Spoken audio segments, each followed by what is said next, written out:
everyone, welcome to my new video where I will be painting and just keeping you company while you draw or paint along. We're starting out with this first layer already down, and I am painting a bobcat today, starting with the lightest colors and now moving on to the moss underneath. And as per usual, I'm using very muted colors. Have you ever heard that saying that you look like your artwork? I'm not sure if all my artwork looks like me, because I guess that's hard to tell because you always see yourself differently than other people do. But in terms of color, I can definitely say that the colors that I use while I draw and paint are the colors that I will wear a lot. So it's mostly the more muted stuff. And I remember a time where I used to be more into pastels or those ice cream colors, and I would use those colors more back then. So maybe there's something to that saying that you look like your artwork.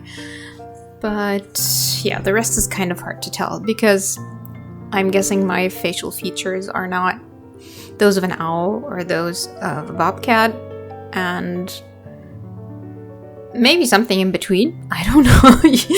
You tell me if you've seen my face somewhere. But yeah, I think these muted colors are so underappreciated. Most people, I feel that the trendy colors are the very bright ones, and most people will kind of prefer those, I feel. But I've noticed more than once that it's the muted colors that make the others really shine. So they're really important. I think they're like the introverted sister or brother of the bright colors, which is just as important and makes the extrovert just brighter, I guess, and shine even more.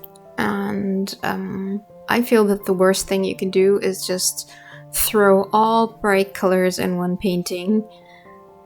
And to me, it's probably a matter of taste, but to me, that would just create clown vomit. I'm sure that some people can do it, but if I did it, it would just look like clown puke.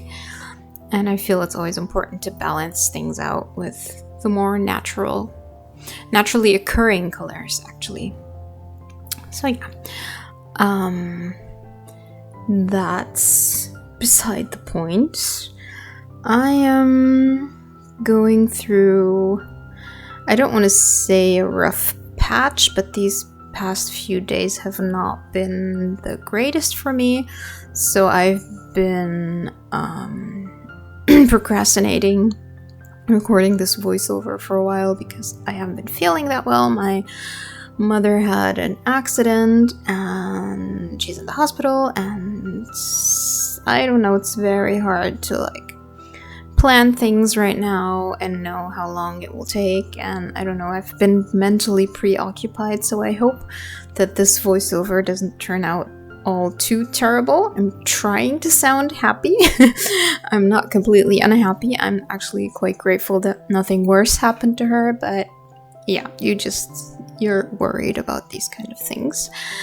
And I noticed that being in not the best mood makes it hard to make art as well, because everybody struggles with time management, and time management is so much worse, or just being productive is so much worse when you're not in the best of moods. So I'm hoping that things will get better, and I'm trying to figure out ways to be more productive. I have written down my short-term and long-term goals. I take notes, I get inspired, and I often am in the mood to create, but I feel I could be more productive. So yeah, I took a job as an online art teacher, which is great. It's just the type of job that I want right now because it forces me to get some clarity on my thoughts and get those fundamentals into my brain and just make me really practice those basics instead of jumping ahead and doing more complex things, so that's really great. On the other hand, they say that having an artistic job or art related in any way can interfere with your studio habits because you're already in that creative zone while you're working. And when you're at home, you just want to relax and take a break from that and not go back to the creative mode and create art there. So I'm really hoping that it will work out for me. We will see, I guess.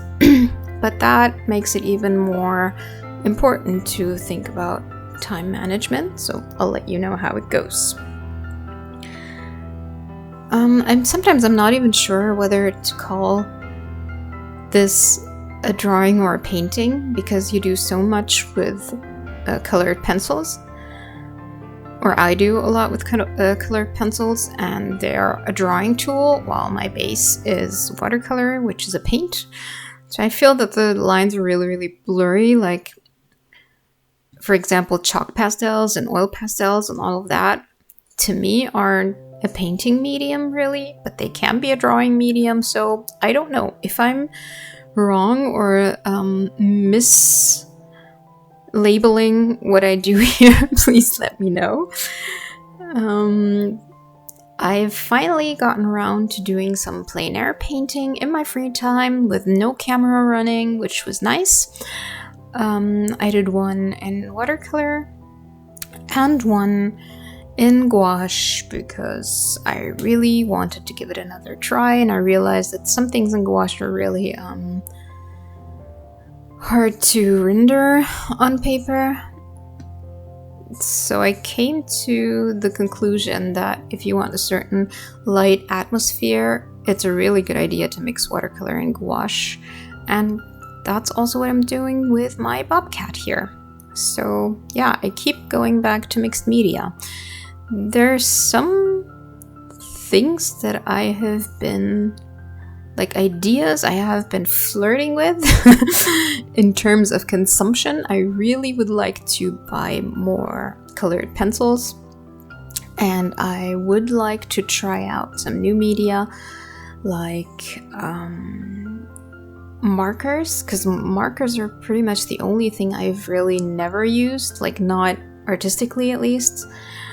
I'm not even sure if I would enjoy them, but I'm thinking that maybe I should just stick to the media that I have and that I know right now and try to get to know them and get better before I have a fling with another new one and just keep jumping around like that. So hopefully I will be strong enough not to spend my money on things that are that are probably not necessary right now.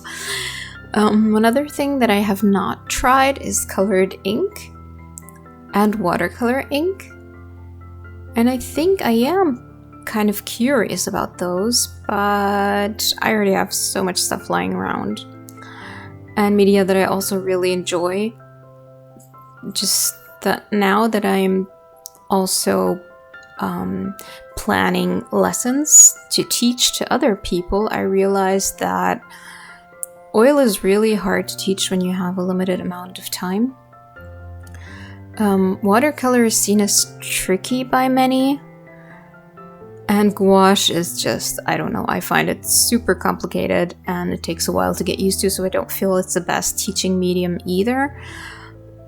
So I'm kind of considering going back to acrylic, but with the addition of a slow dry medium to give me a little bit more time, but not as much as with oils. So I might be experimenting with that in the near future. We will see.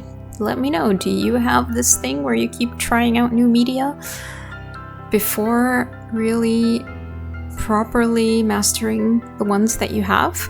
I think it's a general artist problem that many people have because everything is so beautiful and shiny when you see it in the stores and you just want to buy it because buying stuff is so easy, but learning is not as easy. So yeah. I've also been reading about media for oils in general when you're not into solvents. And what I have not tried for oils is solvents based on, I guess, essential oils. I'm not sure, but plant oils like lavender spike oil, and there are some citrus-based solvents that I'm really interested in, because I mean, Gamsol is probably not as bad as turpentine, but it's still a solvent, and since I paint indoors, I'm interested in trying those more natural substitutes, but I'm also a little scared that they might smell obnoxious, especially because I have a cat, and I know that citrus essential oils are not very good for cats. And as for lavender, I don't really like the smell of lavender. I don't know what everybody seems to love lavender. I don't really, especially when it's intense. So I'm maybe one day I'll have an art friend who owns those things and maybe lets me have a sniff at their products before I buy my own. So I'm holding off on that as well. And I've also read about conserving and preserving your paintings, and it turns out that water mixable oils actually do not last as long as regular oils because the emulsifier in them prevents them from forming that really hard shell on the top that protects the painting. And also, museums are having a really hard time preserving acrylic for a long time.